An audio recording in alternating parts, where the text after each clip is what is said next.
Here begins the second episode of my Pencast conversation with Lars Karlsson, Global Head of Trade and Customs Consulting at AP Møller-Maersk, and a leader in customs, borders, and international trade policy. At the same time, people are more and more aware of, like you said before, fair and green, and there's the shine model where I don't care when it comes, but it's so cheap. It's so incredibly ridiculously cheap that I'll buy 10 of them. But let's go back to, I really want to hear more about what Maersk is doing and what are the exciting new innovations that Maersk is doing to make supply chain management more smooth and to make the logical economic decisions drive, let's say, or supersede the politics of customs. Yeah. No, it's really a fascinating journey, and it's great to be a part of it. And I can say that very honestly from a private perspective as well, and I will get back to my background, but, I've been around for a long period of time, but there will be written books about when industry changed, and we are part of that change. We're not the only ones, but we are certainly in the lead of that change, right? And the background is really 6-7 years ago when Maersk was, by any definition, the biggest ocean shipper in the world. And we came to two conclusions, or the mighty leaders at the time did. One was that, we can't grow any bigger if world trade doesn't grow with, 10% instead of 1.2 or whatever every year, because there's no more companies to buy, or we're allowed to merge with, and so forth, right? So, it's a growth issue. That was one. But more importantly was the customers. So customers started saying exactly what I talked about before. It's not enough for me that, you have a container for me that you can move from A to D, because I don't know what to do at D. I don't have a supplier that can pick it up there. I don't have a broker that can help me get it through customs there, or I don't have, and so forth, right? So they started to asking for more services. So when you start looking at it at that, you immediately start looking, of course, at kind of how can we connect the dots here? What is the secret sauce to actually give a better service to those clients that are our core business, the biggest companies of the world down to SMEs. Of course, when you start looking at becoming an integrator of trade, which is how we define ourselves today, rather than an ocean shipper, because in reality, we know for a fact that the client wants things to be delivered somewhere to a customer. That's you said an integrator of trade. That's how an integrator of trade. That is our vision. That is our motto. That is our purpose. That is what we are becoming and working tirelessly 24/7 to become. And what that means is that basically saying we can serve you, client, from A to Z, not from A to D or B to D. We can serve you all through the supply chain. We will have the capacities, the competence to do every part of a supply chain or value chain for you. But you don't have to do that, because we do realize you will not sole source with us. And there might be somebody you already know at one step. Now, B and D is done with long contracts with people you trust and is doing really well. But we can work with them. So we can move one step above the various parts of the supply chain and basically say, we can manage the data for you as it becomes a seamless process, regardless if you have 1, 2, 5, or 20 suppliers in that supply chain, if you let us. So that's what we can add to you. And that could be managed services. It could be supply chain visibility. It could be the data pipeline. It could be a number of things where we would work together with a broker in Korea, or being the broker in Korea. Both work for us. And we pick up that data and we use and reuse it all through the supply chain in various ways, together with the client, with the trust from the client, to actually make the journey as seamless as possible, as resilient as possible, de-risked as possible, and so forth, right?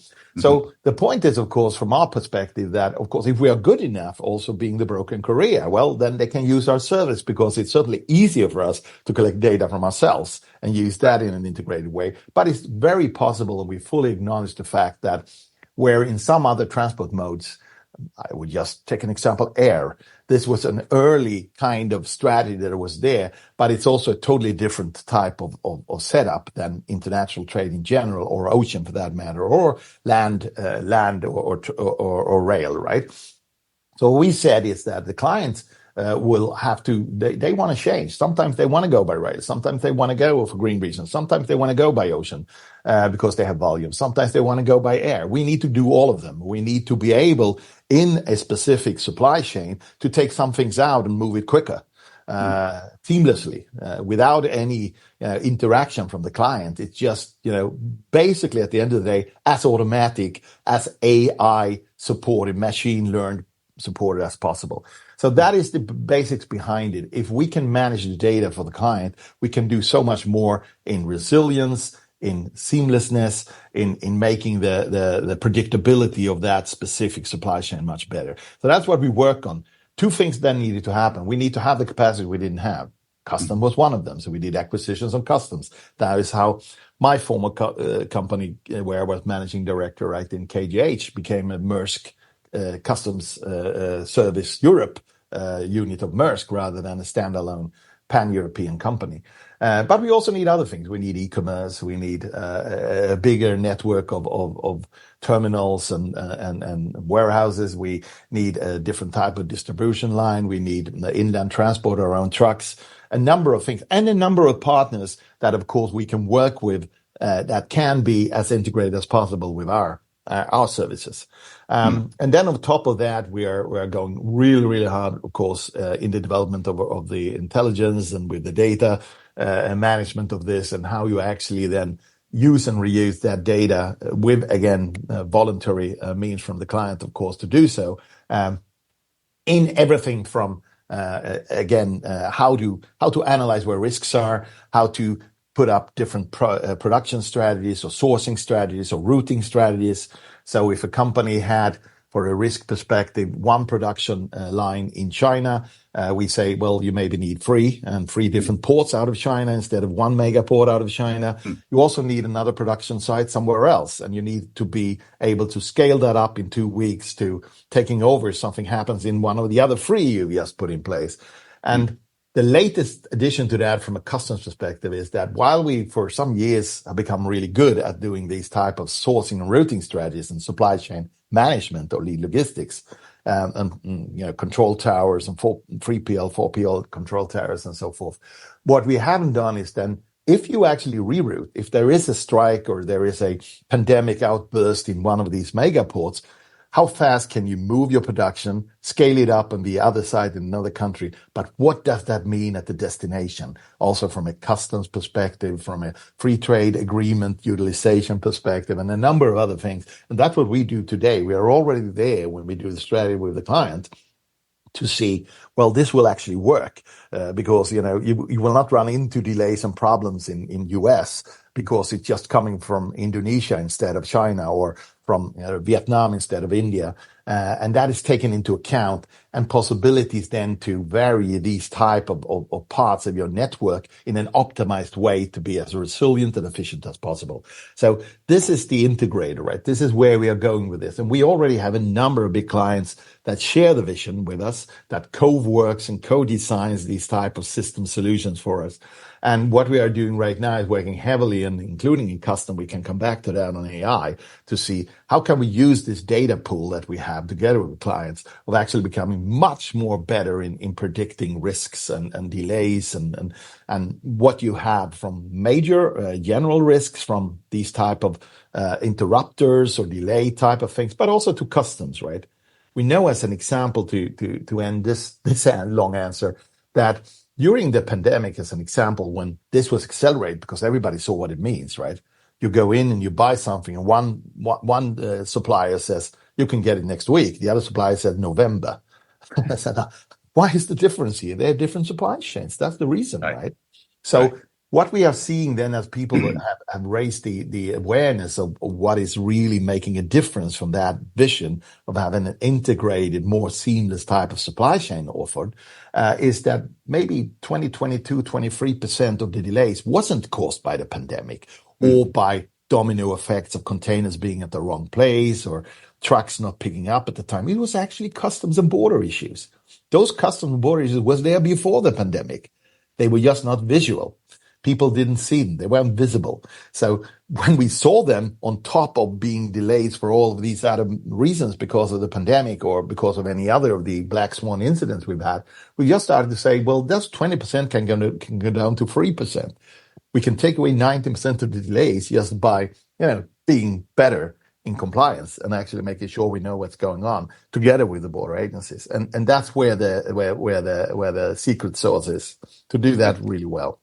Yeah. So, I mean, it sounds like it's 6 or 7 years, this enormous company that started off, and it still is, a big ships carrying boxes around the world, has morphed into a kind of a strategic consulting, logistics, economic, almost geopolitical figure as well, trying to solve on various levels some pretty complex problems about world trade. No, you're absolutely right. It's a great. I'll probably steal the summary you just made for us in one way, right? But of course, let's not forget we're still the biggest mover of goods. We are still compared with other ocean shippers, but that's not true. We are also moving huge amounts of goods in various other transport modes today, which some of them are not doing, right? So it's also, again, as I said, reshaping the industry itself in this direction. And some of our competitors and partners have gone the same route or are on the way. We're a little bit ahead of them. Some have not. They have concentrated and consolidated on their core business, and they're good at that, right? But we believe this is the right thing to do because our clients is asking for this.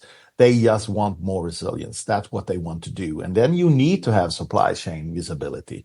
And you need not only to have supply chain visibility and dashboards and smart various type of ways for the client to see what is happening. You also need to have help and suggestions, as you were saying, advisory services, problem solving solutions that take care when we find early warnings of something is wrong or something will be delayed. And how can we solve the problem to the client? So, of course, it is creating and what we call logistics and services, a big integrated, big new part of Maersk, where we used to have ocean shipping. We used to have our terminals, of course, with warehousing and the biggest networks of those in the world. But also now we have something called logistics and services, which is basically all these other things on top of moving the goods in a container, if that is on an air plane or if it's in our traditional ships. And while this is happening, the second big change is, of course, and you see that on social media, is that we have also, together with the other parts of industry, said we need to do something about sustainability here. We need to take a lead also on the green transformation of the industry. And to do that, we need to go ahead, and there's a joint statement and a joint agreement, I would say, in the industry. And we have also, on top of that, as Maersk, decided to go a little bit quicker than that. So we are changing our ships into methanol green ships now. So we have 4 in the waters already of the big ships.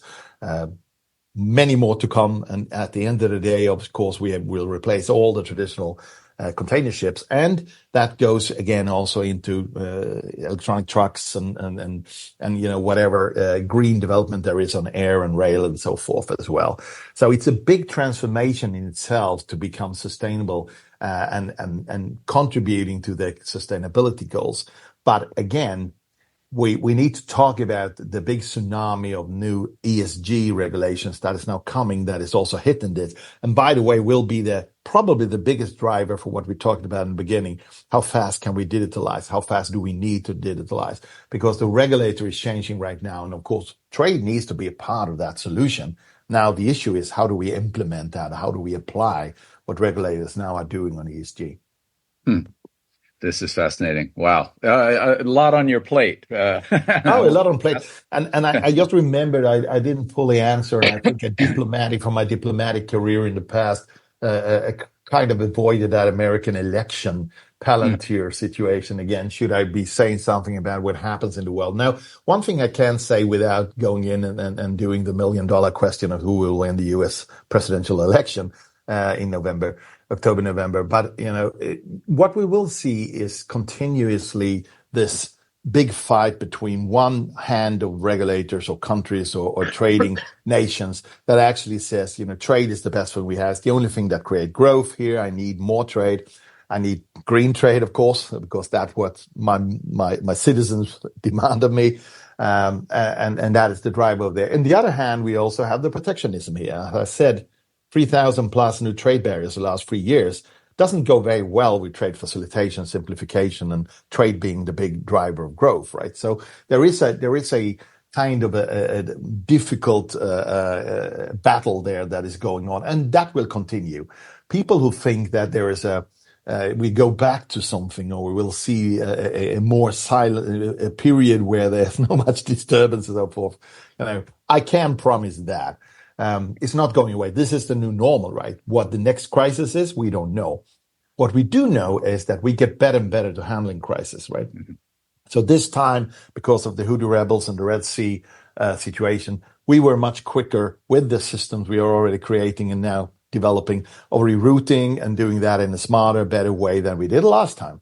Next time we'll do it even better. And of course, in the future, there will be alternative routes that isn't as long as going around the south of Africa to get to Europe and North America, or the other way around. So this creates the alternatives, right? At the same time, these macros and trade kind of barriers. But we will see more trade wars. We will see more conflicts. We will see more black swan incidents that actually disturbs this. And there's no doubt that this will happen. What will happen, though, is two things. One, it will drive the process I'm talking about to global trade 2.0, to digitalization, because that's the only way we can handle the consequences of those different type of macro effects on international trade or international dealings all over. And the second thing that happens is that we get better and better in doing it, because we learn. That's the whole point, right? I saw a Nobel Prize literate not long ago being asked a question at a seminar where I was speaking as well. And he said, will we have another global financial crisis, and like the one we had a couple of years ago in 2008 to 10? He said, no. He said, why? Well, first of all, we will have another one, but it's going to be totally different than this one, because this one we already know. We didn't know before what to do about it, but now we know, and now we've done the things to avoid it next time. We can't avoid maybe the next one because we don't know what that's going to be yet. That's how economic works. It's not science. It's basically about learning. It's about how you actually adopt to a situation. Then it becomes better and better to adopt. And you put in means of the basically handling some of the risk indicators also for the next crisis. It will not, and then we learn from that one and we become better at that one. So that is, of course, the learning process we see in the world right now. And digitalization is the answer. We can learn so much quicker if we have the data points and the big data pools and lakes of data, which companies like Maersk has with its clients, right? The biggest data pool in the world for trade. And then we can use artificial intelligence that is much faster and quicker and better than human beings of taking consequences and suggesting likelihoods of things to happen. And then we can avoid some of them. That's how it works. This concludes the second part of my Pencast conversation with Lars Karlsson, Global Head of Trade and Customs Consulting at AP Møller-Maersk. Tune in soon for the third part of our talk.